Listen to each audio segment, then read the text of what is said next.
അല്ല, ഞങ്ങൾക്ക് എല്ലാ നേട്ടമുണ്ട്. ക്യാപ്റ്റൻ പ്രയോഗം മുതൽ മുഖ്യമന്ത്രിയുടെ ആസ്ഥാനത്തുള്ള ചില പ്രയോഗങ്ങൾ വരെ UDF നേട്ടമായിട്ടുണ്ട്. ഇല്ല എന്ന് ഞാൻ പറയുന്നില്ല. കോൺഗ്രസ് അതിലേക്ക് കടന്നിട്ടില്ല. അതിനൊക്കെ ഞങ്ങൾക്ക് ചില സംവിധാനങ്ങളുണ്ട്.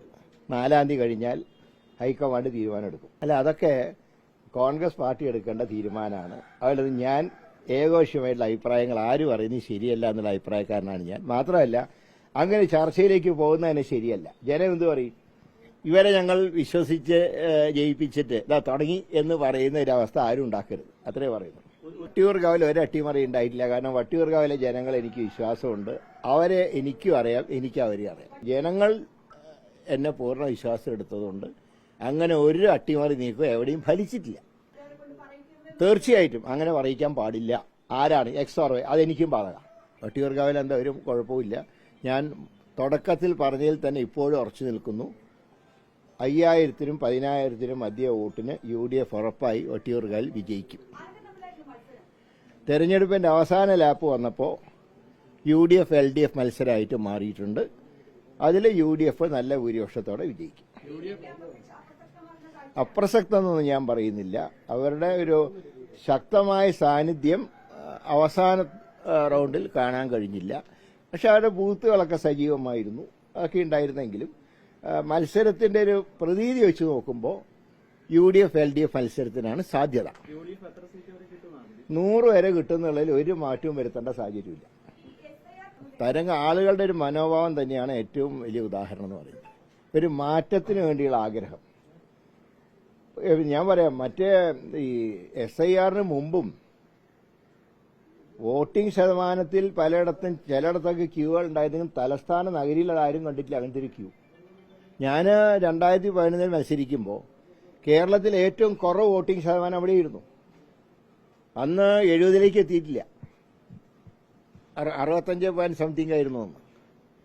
പക്ഷേ SIR-ന് ശേഷം SIR തന്നെ പൂർണ്ണമാണെന്ന് ഞാൻ പറയുന്നില്ല.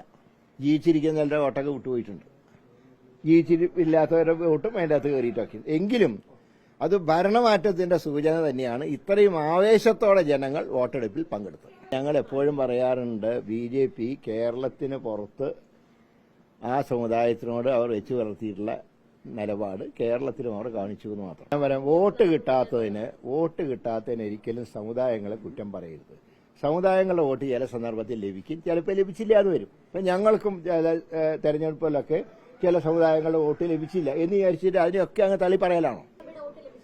എല്ലാ സഭകളുടെയും വോട്ട് ഇത്തവണ UDF-നുണ്ട്. ന്യൂനപക്ഷ ഭൂരിപക്ഷ സമുദായങ്ങളുടെ ഏകീകരണം ഇത്തവണ കേരളത്തിൽ UDF അനുകൂലമായിട്ടുണ്ടായിട്ടുണ്ട്.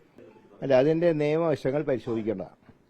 അത് അങ്ങനെ പ്രായപൂർത്തിയായിട്ടില്ലേ എന്നൊക്കെ പരിശോധിക്കാൻ ചില സംവിധാനങ്ങളുണ്ടല്ലോ.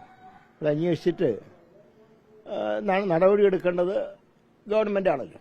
ഗവൺമെന്റ് തീരുമാനം എടുക്കട്ടെ. അതിന്റെ ഇപ്പൊ മധ്യപ്രദേശ് സർക്കാരാണ് കേസെടുത്തിട്ടുള്ളത്. മധ്യപ്രദേശ് സർക്കാർ ഈ വിവാദത്തിന് എതിരായിരുന്നു. അതാണ് യാഥാർത്ഥ്യം.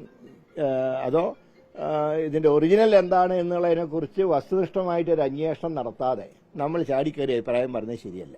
ഗോവിന്ദൻ മാഷ് ഇലക്ഷൻ പ്രമാണിച്ചൊരു ആവേശം കാണിച്ചതായിരിക്കാം. പക്ഷെ നമ്മൾ ഒരു വിഷയത്തിൽ ഇടപെടുമ്പോൾ എല്ലാ വശങ്ങളും പരിശോധിക്കണം.